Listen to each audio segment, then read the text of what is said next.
नमस्कार. Yes news महाराष्ट्रामध्ये आपल्या सर्वांचे स्वागत. एकही मराठी शाळा बंद होऊ देणार नाही, बच्चू कडू. शिक्षकांच्या विविध प्रश्नांसाठी मुख्यमंत्री देवेंद्रजी फडणवीस आणि शिक्षण मंत्री दादासाहेब भुसे व ग्रामविकास मंत्री यांच्यासोबत मंत्रालयामध्ये लवकरच बैठक आयोजित करू, असं आश्वासन माजी मंत्री बच्चू कडू यांनी प्रहार शिक्षक संघटनेच्या पदाधिकारी शिष्टमंडळाला दिले आहे. शिक्षकांच्या विविध प्रश्नांच्या संदर्भात विशेषतः महाराष्ट्रातील 18,000 शाळा बंद करण्याचे उपमुख्यमंत्री एकनाथ शिंदे यांनी जाहीर केलेलं आहे.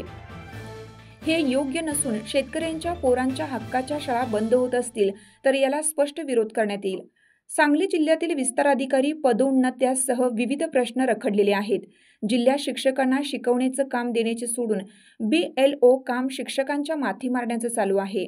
हे सर्व अतिशय संतापजनक व शेतकऱ्यांच्या पोरांना शिकण्यापासून वंचित ठेवण्याचे धोरण सुरू आहे.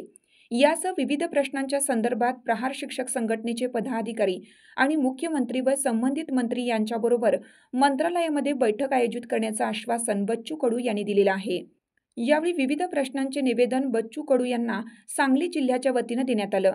यावेळी प्रहार शिक्षक संघटनेचे पश्चिम महाराष्ट्र प्रमुख तथा सांगली जिल्हा अध्यक्ष चंद्रशेखर क्षीरसागर, सरचिटणीस अमोल जाधव, शिराळा तालुका अध्यक्ष रमेश टिके, सरचिटणीस राजू जाधव, प्रहार शेतकरी संघटनेचे जिल्हा अध्यक्ष दिग्विजय पाटील, प्रहार पक्षाचे शिराळा तालुका अध्यक्ष बंटी नांगरे पाटील यासह विविध पदाधिकारी शिक्षक उपस्थित होते.